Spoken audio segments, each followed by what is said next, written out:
Hi folks, Adam Andrews here with an update about our upcoming American history courses for high school and junior high students. I couldn't be more excited to finally be teaching American history in Center for Lit's online academy, and I wanted to bring you up to date with a decision we've recently made about the text that we're going to be using for the class.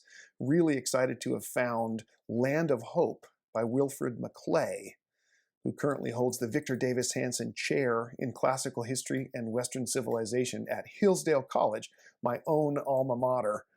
I'm really excited to have found this text and to be using it in the high school and junior high courses. A quick note about the text: it comes in two versions: a high school / freshman and college version, and a version for young readers. And so we've got the same general approach and the same text aimed at high school students and also at junior high students. The ISBN numbers for both of these editions are listed in the the course material on the pages of our website. Also a note, the junior high version of this text is brand new. It's not even going to be released until July the 12th of 2022. So if you order it now, you'll be pre-ordering a hot off the presses copy. But I'm really excited to have found this text because the search for a good American history text is a difficult one, and I've been engaged in it myself as a homeschool dad and a classroom teacher for 25 years or so. It always seems like the author of a history text has got an axe to grind when he looks back into the past and is trying to make sense of the past based on current political and social and economic concerns.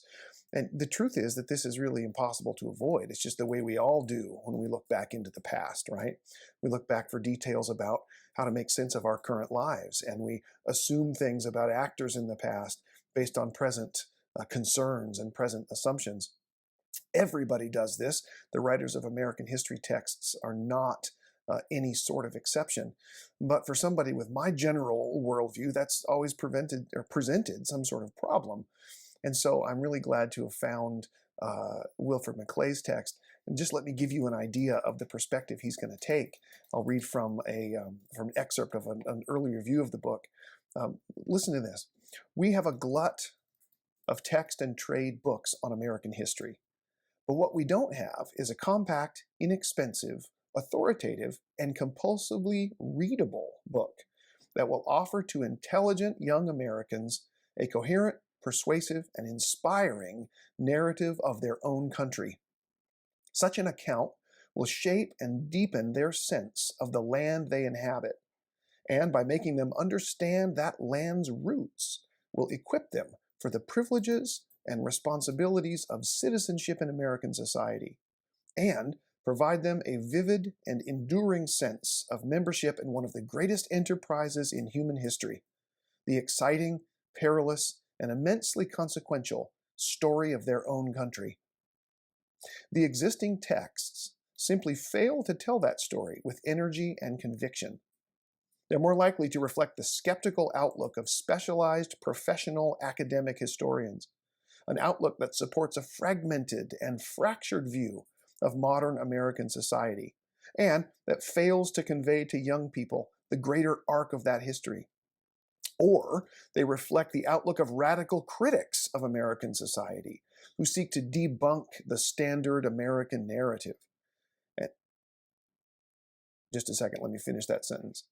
And has had an enormous and largely negative effect upon the teaching of American history in American high schools and colleges. That state of affairs cannot continue for long without producing serious consequences. A great nation needs and deserves a great and coherent narrative as an expression of its own self-understanding, and needs to convey that narrative to its young effectively. It perhaps goes without saying that such a narrative cannot be a fairy tale or a whitewash of the past. It will not be convincing if it is not truthful. But there is no necessary contradiction between an honest account and an inspiring one. This textbook seeks to provide both. That combination of an honest account and an inspiring one, that concern for the great consequential narrative of what Wilfred McClay calls a land of hope, is the kind of conviction and perspective on American history that I've always held close to my own heart, and that I'm really glad to see embodied in this text. So, couldn't be more excited to be assigning extensive readings from Land of Hope at the high school level and also at the junior high level in the upcoming history class this year. So I hope you'll consider coming to join us, and hopefully your students will have the chance to be inspired by the great story of their own country.